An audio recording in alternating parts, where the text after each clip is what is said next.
disorder. Remy boys and yours. Fast money don't slow. 이번에 살펴볼 부분은요, 조선기의 창성가미록 화진이 관직을 삭탈당하고 심씨의 박해로 화진의 부인이자 둘째 부인 남부인이 죽는 부분이 되겠습니다. 하루는 심씨가 두 부인으로 하여금 자기 앞에서 술을 놓게 하더니 홀연 한림의 유모 개화가 밖에서 불이 나게 울며 들어와 말하기를, 조정이 우리 상공의 벼슬의 직첩을 삭탈시키고 남부인을 내려 소실로 삼았으므로 지금 고을 아전이 와서 직첩을 거두나이다 하고 울면서 말하더라.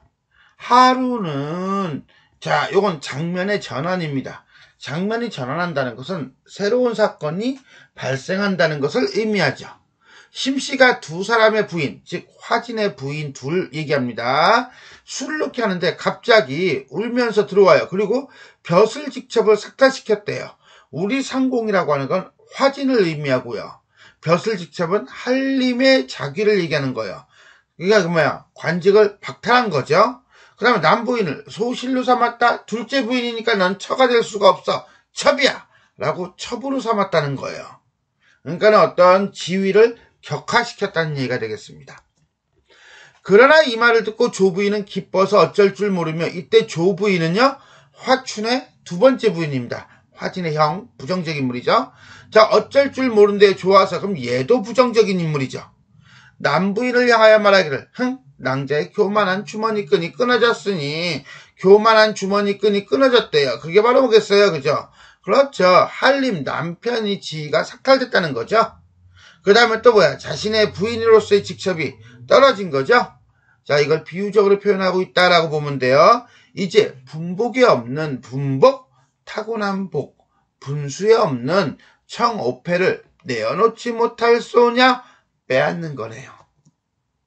남부인은 조금 더 안색이 변하지 않고 수놓기를 하니 라고 하는 거 보니까 되게 담담하고 감정 표현을 잘 드러내지 않는 묵직한 신중한 인물이라고 볼 수 있을 것 같아요. 근데 윤부인은 첫 번째 부인입니다. 화진의 분한 눈물을 금하지 못한대요. 자, 남부인을 멸시하는 조씨에 대한 분노죠. 자, 이런 식으로 본다면 둘 다 선한 사람이야. 남부인도 선한 사람이고 윤부인도 선한 사람이지만 그 선함에 대한 차이가 있다는 거죠. 약간의 디테일하게. 그래서 성격의 차이를 보여줘요. 이 사람은 상당히 적극적이죠. 그래서 옳고 그름, 그 다음에 자기 감정에 충실한 사람이라면 이 사람은 뭐예요? 신중하고 담담한 사람이라고 보면 돼요. 화춘이 들어와서 말하기를, 화춘은 부정적 인물이죠. 자, 화진의 형이고요. 조정 관원들이 형옥의 불처무상함을 천작게 탄핵하여 형옥이라고 하는데, 형옥은 또 누구야? 그러지 마세요. 이건 화진의 다른 이름이에요. 화진을 얘기합니다. 자, 벼슬을 면직시키고 남부인을 얘기합니다. 죄 죽은 자의 여식이래요. 죄 죽은 자의 여식이니까 남부인의 아버지가 뭐 한 거야? 그렇죠. 귀양을 간 거죠. 재상가의 자부가 되매, 자부가 뭔데? 며느리가 되었으니 마땅치 못하다! 라고 하여 소실로 삼았나이다. 첩으로 삼았나이다. 자, 이건 뭡니까? 이거는 결국 뭐야? 화진이가 벼슬이 삭탈되고 그 다음에 남부인이 소실로 지위가 격화되는 과정에 대해서 설명해 준 거예요. 아들의 이런 말을 듣고 심씨는 속으로 매우 기뻐하더라. 진이가 귀함만 믿고 교만함이 심하더니 그 패함이 마땅하도다. 하여튼 심씨는 끝까지 우리를 실망시키지 않습니다. 자, 관직에서 삭탈당하는 화진이다. 근데 왜? 이유가 뭐야? 지난번 범한이라는 놈이 결국은 진짜 의도를 설명해 주는 거죠. 이제는 장면이 역순행으로 넘어가고 있습니다. 자, 범한 월가닥패고요. 깡패 새끼고요. 그 다음에 화진한테 완전히 개망신 당한 놈이죠. 한림에게 곤박을 당한 후 매우 몹시 급한 상황을 당한 후 원한이 들어왔어. 어디에? 골수에. 즉 원한이 빼 사무친다는 뜻이에요. 몹시 원망하는 거죠. 조부인이 또한 한림 내외를 분이 여겨. 그러니까 이 화진에게 불만이 많고 원한이 있는 범환과 그 다음에 누가? 조부인이 뭐 한 거야? 짝짝꿍 손잡은 거예요. 그래서 조부인은 안에서 범환은 밖에서 서로 응하여 음해할 계교를 모의하더니 범환이 갑자기 황성으로 올라가서 오랫동안 소식이 없더라. 결국 화진이 삭탈당한 원인이 누구에게 있다? 범환에게 있음을 암시하고 있다는 거죠. 그럼 조부인은 이미 서로 안팎으로 서로 응했으니까 눈치 깠겠죠. 이때 화추는 막연히 알지 못하고, 화추는 몰랐던 거야. 한림을 체크하여 말하기를 범종의 절종함은, 이때 범종은 범환이에요. 절종이라는 것은 인연을 끊는 거야. 너의 무례함을 노함이라. 이때 엄무경이 엄숭에게, 엄숭은 승상입니다. 예전에 화진이가 과거급제해가지고 여러 사람들하고 있을 때 다른 사람들은 엄승에게 뭐 했습니까? 그렇지, 인사하러 갔죠. 근데 화진만은 안 갔죠. 그래서 엄승이 화진에 대해서 상당히 불만을 가지고 있어요. 한 현인군자는 그 독한 어금니에 걸리지 않는 자가 없더라. 독한 어금니에 무진장 걸렸단 얘기겠죠? 서술자 개입이고요. 현인군자라 할지라도 이네들의 모함이라든가 탄압에 어떻게 벗어날 재간이 없었다. 범환이 멍첩을 들어 배움을 청하니 무경이 보지 아니하거늘 범환이 이에 조부인이 준 백금 80냥과 대추 열매를 가져가서 무경이 처에게 드리니 뇌물을 준 거죠. 그리고 조부인이 돈까지 줬으니까 그거는 같이 했다는 것을 알 수가 있습니다. 그제야 무경이, 그렇죠, 백금 80냥과 대추 열매를 받았는데 안 부를 수가 있나요? 불렀죠. 군은 너예요. 범환이에요. 불완천리, 천리를 멀다 하지 않고 나를 만나보는 것은 이유가 무엇이니? 천리를 멀다 하지 않고. 범환이 이에 한림의 불효함이 여차여차하다고. 진짜? 아니죠. 심씨가 박대를 하고 있어요, 한림을. 근데 그것을 거꾸로 한림이 불효하다라고 얘기하는 거예요. 왜곡이죠. 화진이 죄인 남표의 딸을 취하여 아내로 삼았으면, 이게 아까 죄인의 딸을 해가지고 첩으로 내려갔다는 얘기죠. 남부인을 얘기하는 거예요. 항상 나라를 원망하고 엄승상 가사도의 비나이다. 결국 화진에 대한 범환의 모함이다 라고 보시면 되겠습니다. 화진의 재상은 실로 가살이언니와 가살? 간사하고 얄밉기는 한데 너 범환에게는 아무 관계가 없는데 어찌다지 밟은 분노함을 드러내느냐 이거예요. 열받아가지고 해부적거리냐, 감정이 막 업그레이드 되느냐 이거예요. 무경이 웃으며 짐짓 웃더라. 웃으며 일부러 웃더라. 뭔가 너 이유 있지? 그러나 소위는 그저 알았어. 내가 마땅히 처치함이 있으리니 너는 물러가서 기다려라. 지금까지를 보면 우리가 인물 간의 대화로 서술되고 있어요. 일종의 간접적 제시 방법이죠. 그러한 간접적 제시 방법을 통해서 어떤 극적인 긴장감을 고조시키고 있다라고 보시면 되겠습니다. 범환이 배사하고 감사하다고 절하고 나와 수일을 기다려 아무런 동정이 없음에 조부인의 금은 보배로서 행례하기를 처음과 같이 하니. 행례? 뇌물을 주다. 이게 뇌자가 뇌물인가 봐요. 어시의 무경이 엄숭에게 이 사연을 고하니 엄숭이 한림이 누굽니까? 화진이죠. 화진을 미워하던 차라. 또 남어사, 남표라고 하는 남부인의 아버지예요. 이 엄숭이 모함을 해가지고 귀양 보냈거든요. 근데 아내를 삼았다는 말을 듣고 크게 놓아요. 발현이 확 승질내는 거예요. 자리에서 일어나며 친히 소초를 불려 엄무경을 주고 조참에 주달케 하니, 조참이니까 조정, 임금에게, 황제에게 주달, 아래게 하니 상이 남파에 박연하사 이렇게 말씀하시더라. 화진이 어찌 이런 행실이 있으려? 난 못 믿겠어. 그러나 엄숭이가 옆에 있다가 신이 들었는데 거짓말이 아니오이다 하고 극력 모함을 하니, 없는 사실을 묻고, 모함이에요. 상이 그의 말을 쫓아 화진은 벼슬을 깎이고 남부인은 소실로 떨어져 버리더라. 결국 여기까지가 바로 화진이 삭탈당하고 남부인이 소실이 되는 과정을 보여준 거네요. 결국 범한과 엄숭의 모함으로 삭탈당했다라고 볼 수가 있겠습니다. 자, 지금까지 우리는 범한과 엄숭에 의해서 화진이 삭탈당하는 장면을 봤어요. 자, 이거죠. 기본적으로는요, 조씨하고 심씨는 같은 맥락이라고 보시면 돼요. 심씨가 시어머니고 조씨는 며느리가 되겠네요. 자, 니꼬르땡땡 같은 맥락에서 부정적 인물이고요.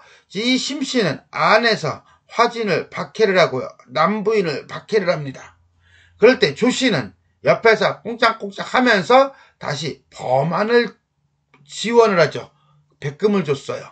범한은 어떤 인물이냐? 화진과의 적대관계이다. 그래서 엄숭에게 모함을 하죠. 물론 엄무경이라고 하는 중간다리가 있지만, 자, 모함을 하고 그 다음에 이 엄숭이 다시 임금, 황제에게 모함을 합니다. 이 임금은 화진과 엄숭 중에서 엄숭을 신뢰한다라고 봐야 될 것 같아요. 그렇다고 화진에 대해서 적대적 관계는 아니나 진실을 제대로 파악하지는 못한 인물이라고 봐야죠. 그 모함을 고지 듣고 화진의 관직을 삭탈하고요. 그 다음에 남부인은 소실로 지위를 내려보냈다라고 보시면 되겠습니다.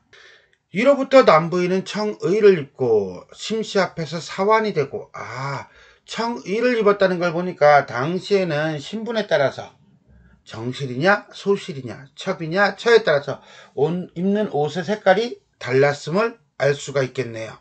조부인은 청옥패를 빼앗아가지고 봉기정의 패에 잠그고 때때로 흉악한 말과 혹독한 매질로 곤욕이 자심하되 매우 심하되, 한마디로 뭐 하는 겁니까? 그렇죠. 박해가 매우 심했다라고 보면 돼요. 남부인은 이것을 천명이라 하여 마음을 태연히 가는 것이었다 라고 하는 거 보니까 남부인의 성격은 자신의 감정을 쉽게 드러내지 않는 신중한 성격이다 라고 볼 수가 있겠네요. 하루는 윤부인이 마침 남부인을 유벽한 곳 구석진 곳에서 만나 실성분읍을 하거늘 목놓아 흐느끼며 억울해하거늘 달래어 말하여 이르기를, 언니의 하회 같은 도량 강과 바다 같은 넓은 마음으로 이만한 소사를 참지 못하시나요? 소사? 작은 일, 자신이 첩이 된 일. 우리가 이 집에 들어오면 불가의 이른바 어번이라.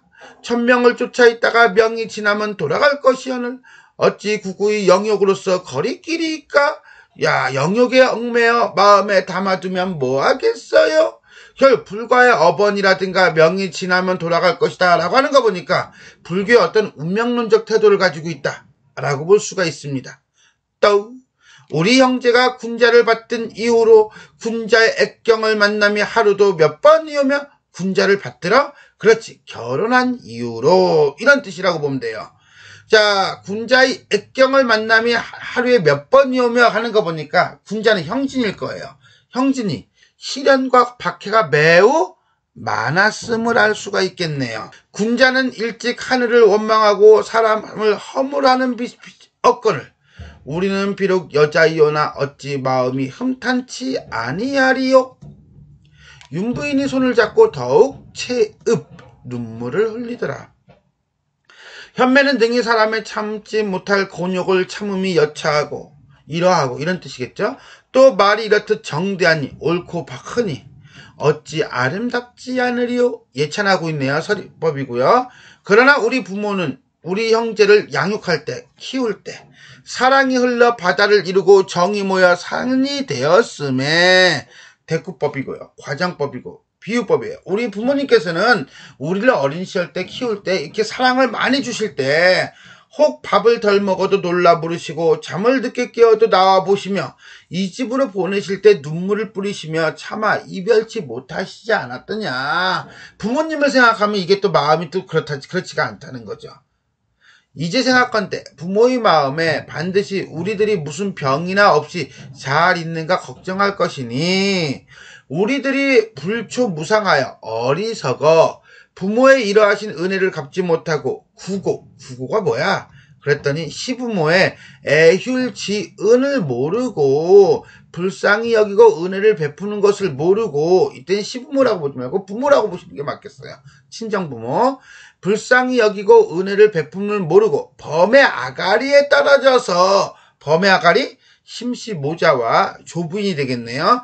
위태음이 호흡지간이에요. 호흡을 할 만큼 매우 짧은 시간, 매우 긴박한 시간, 매우 위험한 상태에 이르니 현매는 남부인이겠죠. 참혹한 독을 받으며 더욱 심하니, 나도 심하지만 너는 더 심하니 어찌 비분치 아니리요. 자, 현재의 처지에 대해서 원통하게 생각하는 윤부인의 모습이 드러나고 있다. 남부인 역시 눈물을 뿌리며 서로 말없이 돌아가더라. 이때 꼭 여기서 우연성이 나오면서 이때 누군가가 들어요. 그죠? 조부인이 벽틈으로 이러한 두 부인의 말을 낱낱이 엿듣고 심씨에게 일러 바치니 윤, 남 두 여자는 서로 얽혀서 맺어서 짝짝꿍대어 옥하 사람으로 정당을 원망하는가?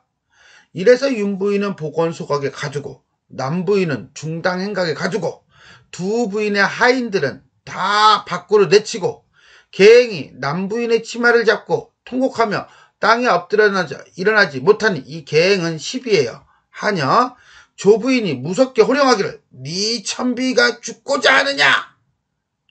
목숨을 가지고. 그랬더니 계양이 머리를 들고 씩 한번 썩소를 날려주더라. 내가 죽음이 어찌 내가 두려워하리요? 내가 비록 천하나 동장 아래 옥패 줍는 행실은 본받지 아니하리라. 이건 또 무슨 소리야? 이건 이전 내용을 알아야 돼요. 이거는 화춘이 조씨를 처음 만났을 때 원래는 임소저가 본부인이었죠. 근데 임소저는 화진을 존경하고 화진을 깍듯이 모시면서 계속 남편인 화춘한테 올바른 소리, 고든 소리 했다가 쫓겨났어요. 그리고 난 다음에 이 조씨를 뭐 했습니까? 다시 받아들인 거예요. 여기서 동장 아래 옥패 줍는 행실이라고 하는 것은 그때 화춘이 조씨를 처음 만났을 때 그녀를 놀이개로 유혹했던 일을 의미한다 라고 보는 거예요. 그러니까 어떻게 본다면은 이 조씨의 흑역사죠. 조부인이 낯빛이 파래져서 갱행을 어지러이 두드리니까 난타하는 거예요. 막 두들기 패는 거예요.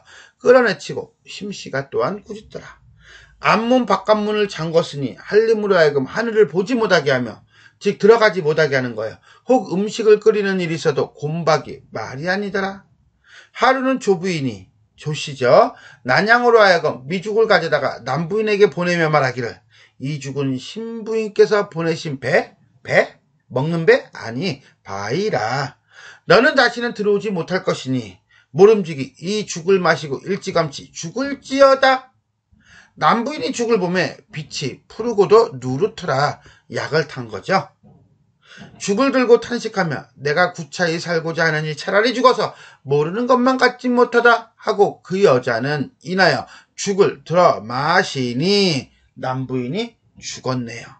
난양년이 년이라는 말을 쓰는 거 보니까 상당히 서술자도 싫어하는 거예요. 이를 보고 즉시 들어와서 조부인에게 보고하자 조부인은 크게 기뻐하여 뛰쳐나와 난양으로 하여금 조부인은 발을 떼어 죽은 시신을 말아 싼 뒤 발이라고 하는 것은 우리 이제는 햇볕 가리개 커튼 같은 거예요. 자, 신복 노자 막동을 불러 돈 100냥을 주며 분부하기를 너는 이 발을 짊어지고 가서 강가에 던지고 오되 삼가 입 밖에 뻥끗도 하지 마라. 내다 버리는 거죠. 심씨 조부인의 박해와 남부인의 죽음이라고 보시면 되겠습니다. 자, 인물 관계를 볼까요? 조금 전까지는 요 앞부분에서는 화진이가 자 조씨와 범한의 모함으로 인해서 삭탈관직당하고요. 그 다음에 남부인이 소실로 내려간 부분이었어요. 그 다음 장면은 결국 심씨가 처음에는 남부인과 윤부인이 남부인을 위로하죠. 그 위로하는 부분에 대해서 조씨가 보고 심씨에게 고자질을 합니다. 그래서 결국 어떻게 합니까? 이 심씨가 남부인을 박해를 하죠. 그리고 난 다음에 난양, 심씨의 10이죠. 난양을 시켜서 죽을 주고요. 약을 단 죽이죠. 난양. 그 다음에 남부인을 죽입니다. 그 사이에서 계양이라는 시비가 나와서 남부인을 붙잡고 그 다음에 조씨한테 흑역사를 얘기하면서 생 난리를 치는 장면까지 나왔다. 결국 여기서는 남부인이 죽는 것으로 이야기가 끝나겠습니다. 지금까지 창선가미록 위기 부분 중 화진이 관직을 삭탈당하고 심씨의 박해로 남부인이 죽는 장면에 대해서 살펴보았습니다. 수고하셨습니다. And I got this soda.